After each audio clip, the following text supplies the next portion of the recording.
Masalah premanisme menjadi persoalan di sejumlah wilayah di tanah air. Langkah bersih-bersih terhadap aksi premanisme pun terus digencarkan.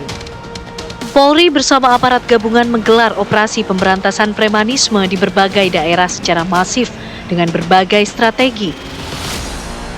Saya perintahkan untuk kegiatan operasi pekat, khususnya terhadap hal-hal yang meresahkan masyarakat ini ditingkatkan. Kita melaksanakan operasi serentak kewilayahan.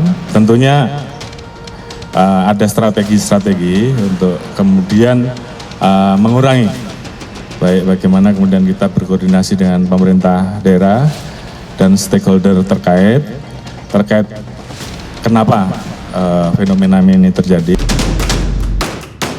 Di Jakarta dan sekitarnya, Polda Metro Jaya meluncurkan operasi bernama Berantas Jaya yang digelar sejak 9 Mei 2025. Dalam operasi selama hampir 2 pekan itu, aparat menangkap 1.000 orang lebih yang diduga sebagai pelaku premanisme. Mereka adalah para pengamen, juru parkir, serta paogah yang berkeliaran di jalanan. Dari 1.000-an yang telah ditangkap, 100-an orang ditetapkan sebagai tersangka. Operasi Berantas Jaya tim Jatanras Polda Metro Jaya juga melakukan penangkapan terhadap Ketua Ormas FBR Bojong Sari beserta anggotanya. Para pelaku dilaporkan kerap memeras pedagang asongan, toko-toko, serta pekerja bangunan di sekitar Bojong Sari.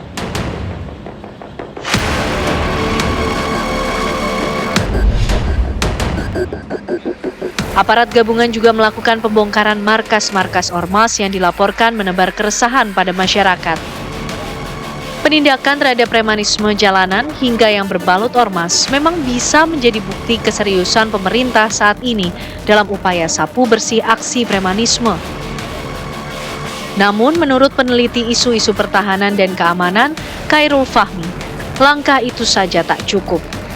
Ada yang lebih penting, yaitu konsistensi dari penegakan hukum serta keberanian aparat untuk membongkar jaringan elit yang selama ini membuat ormas menjadi kuat. Sebenarnya yang lebih penting ya membongkar jaringan kuasa, jaringan elit gitu ya, di balik ormas-ormas yang seringkali bertindak semena-mena ini ya.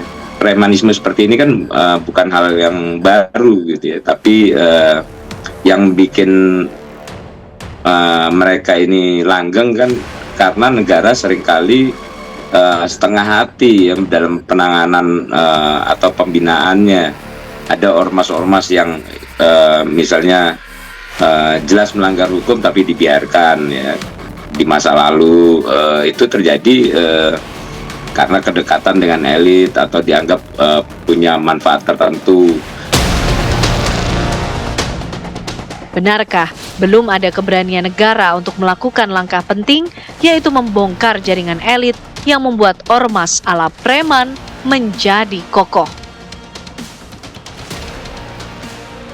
Jadi yang mengganggu itu adalah premanismenya. Kalau bicara ormas itu banyak. Ya, NU ormas, Muhammadiyah ormas. Yang ingin diatasi dan dihilangkan oleh pemerintah adalah aksi premanisme, tindakan premanisme, mau dia individual, mau dia berorganisasi, dan bagaimanapun mereka kan juga anak-anak bangsa Indonesia yang perlu dicarikan jalan keluar, dibina, diarahkan untuk kerja-kerja lebih produktif. Ya, tak semua ormas berulah bak preman yang meresahkan. Namun tak dapat disangkal bahwa kini ormas bukan lagi sekedar kumpulan masyarakat, tapi sudah menjelma atau berubah menjadi alat kekuasaan informal yang kadang dipakai untuk kepentingan politik, ekonomi, hingga intimidasi. Fenomena itulah yang semestinya kini dihilangkan. Tindakan tak tegas serta tak adil atau tebang pilih dalam memberantas premanisme berkedok ormas jangan lagi terjadi. Organisasi masyarakat yang memiliki sesepuh itu biasanya lebih mudah dikendalikan. Tetapi tidak semua organisasi masyarakat itu punya dewan pembina atau dewan penasehat begitu ya. Bahkan kami tengarai ada juga organisasi-organisasi yang memang dibuat oleh sekelompok masyarakat yang mereka itu memang justru ingin memisahkan diri dari kelompok yang ada. Secara ideal, secara teori itu harus diatur dengan jelas, termasuk ketika ada pelanggaran-pelanggaran yang dilakukan oleh organisasi masyarakat, termasuk individu, ya diproses sesuai dengan hukum. Premanisme yang seperti tumbuh subur di tanah air harus benar-benar disapu bersih.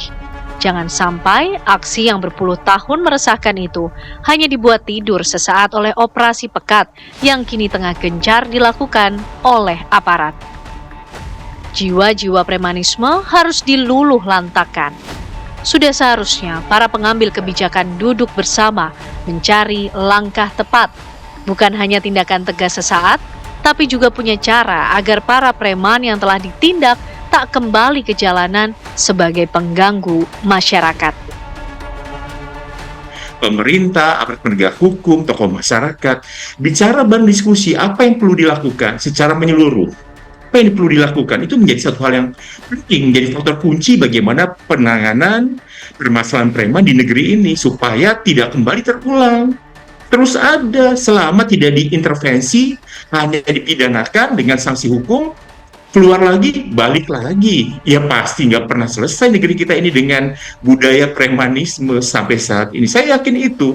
Kita lihat kalau hanya menangkap, merazia, lalu tidak ada tindakan intervensi selanjutnya, ya balik-balik lagi. Nanti 10 tahun lagi sama, Indonesia terkenal dengan negara yang dipenuhi oleh preman-preman tadi, yang sebenarnya akar permasalahannya adalah tentang kesempatan untuk bekerja, mencari pekerjaan yang adil, yang layak, sehingga bisa memenuhi kebutuhan hidup keluarga, kebutuhan dasarnya. Mana ada seseorang yang mau jadi preman kalau dia bekerja formal gitu ya, nggak bakalan tuh. Fenomena premanisme bak korupsi yang masih melekat dan menjadi catatan hitam sejarah bangsa kita. Semua elemen negara harus bergerak jika ingin kita lepas dari masalah yang melilit itu.